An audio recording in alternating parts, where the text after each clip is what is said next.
So I'm Caleb. I'm one of the staff at the Ben's Ministry, and I would like to introduce Christopher Young up to share with us what the Lord's been doing in his life. Come on, buddy.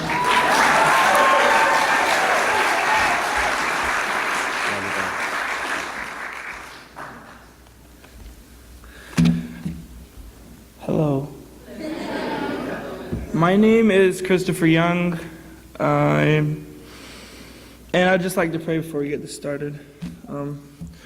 Dear Lord, just thank you for today and the sun coming up today and all the opportunities and blessings that you put right in front of us, God. I just ask that you remove me so that you can speak, God, and if anyone needs to hear anything or be strengthened by my testimony, Lord, just let that happen today. In your Son's holy name, amen. Amen.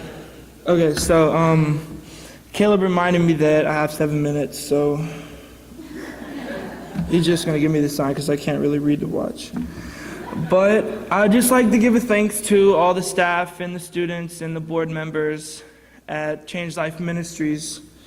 And I'd like to just tell you a little bit of my story. So I'd like to begin with Proverbs 22:6. It says, "Train up a child in the way he should go, and when he is old, he will not depart from it." And that's really what my mom did. Every Sunday, we'd be at church, whether I wanted to go or not. She'd take me and just really kind of gave me a sturdy foundation for Christianity in my life. And even though I grow older and I strayed away from it, I always knew where to come back to in the fundamentals of what is God and who He is and that He loved me. And I like to read Psalms 119, verse 105. It says, "My flesh and my heart faileth, but God is the strength of my heart and my portion forever."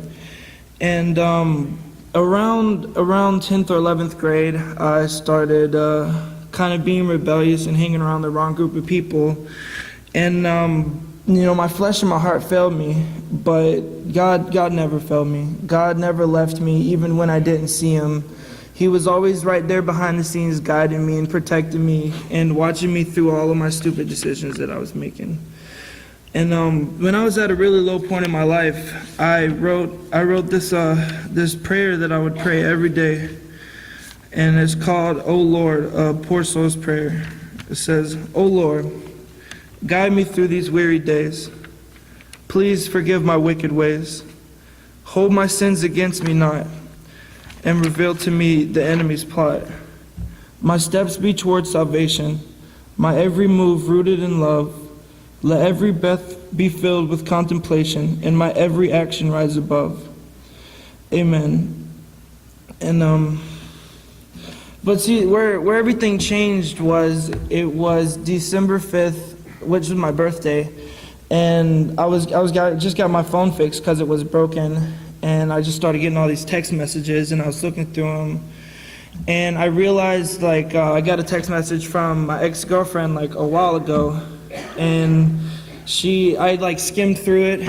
And then I came inside, and, I just sat down. And I was staring there.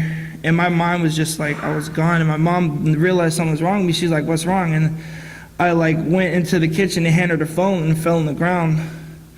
And I realized that that was the mother of my child, and she texted me that she was pregnant with my daughter in the hospital, and that they were just kind of waiting for me in there. And that was when I realized that I had to step it up, and that playtime was over, and I couldn't be a little kid anymore, and I had responsibilities to I have a life to take care of, and I realized I had to mature. And I like to read Revelations 21:4. It says, "And God shall wipe away all tears from their eyes, and there shall be no more death, neither sorrow nor crying, neither shall there be any more pain, for the former things are passed away." And that's what God did. When I found Change Life Ministries, He wiped all my tears away, and But I had to let the former things pass away. I had to give up myself and all of my selfish desires and what I wanted, what CJ wanted, and I had to remove that and focus on what God wanted. And I remember the night, one night before I got called, I was sitting in my room. I was really worried about whether I should go to Change Life Ministries or not, or if it's the right place for me. And I was talking to one of my friends, and I was just like, you would just like pray for me, because I don't know if this is the right decision to make or what I should do. And then on that night, I prayed just for God to give me a sign, anything, that this is the right place to go. And then the next morning I called, and they said that they have a spot for me, and they asked me to come in. And Change Life Ministries really just brought me back into biblical structure and taught me how to formulate my life around a schedule, because that's something I was really bad about, being unorganized, and just taught me to and then taught me that the Bible is one of the best outlets. The Bible and prayer is the two best things that you can go to when you're down, and I feel like God really speaks to me through reading, and it just really strengthened my prayer life. And I went away from the church for a while, but I decided to rededicate my life to Christ and just start.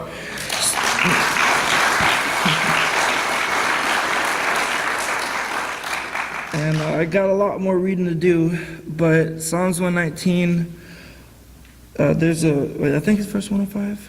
I don't know if I wrote it down right, but it says, "Thy word is a lamp unto my feet and a light unto my path." And Proverbs 3:6 says, "In all thy ways acknowledge him, and he shall direct thy paths." And from this point forward, I just plan to keep God first in everything that I do, and just always seek him. And to close out, I have a little story I wrote, and it's kind of like a poem thing. It's called More of a Pace Race. It says, "How do you do?" said the tortoise to the hare. "Quite fair," said the hare. "Quite fair." "I'll race you to the finish line," said the tortoise, leaving the hare behind. "I'll beat you there," shouted the hare, zooming past the tortoise glare. Left in the dust, the tortoise trotted through. "At least I'll finish the race, if that's all that I can do." The hare hurried and hurried more a bit. Not seeing the tortoise around, the hare proceeded to sit. With tortoise out of sight, far behind, a thought came to the hare's mind. "That slowpoke's way back there. I can't even hear a peep. Surely it couldn't hurt to get a bit of sleep." Seeing no problem with a little laying down, the hare took a nap near the finish line by the ground. A good bit of time passed, yet the hare stayed fast asleep, catching Z's. Along came the tortoise, slowly but steadily trotting along with ease. He inched his way up past the finish line. With his hands thrown in the air, he shouted, "Victory is mine!" The hare quickly woke up, and while wiping the sleep from his eyes, he noticed that the tortoise had won to his surprise.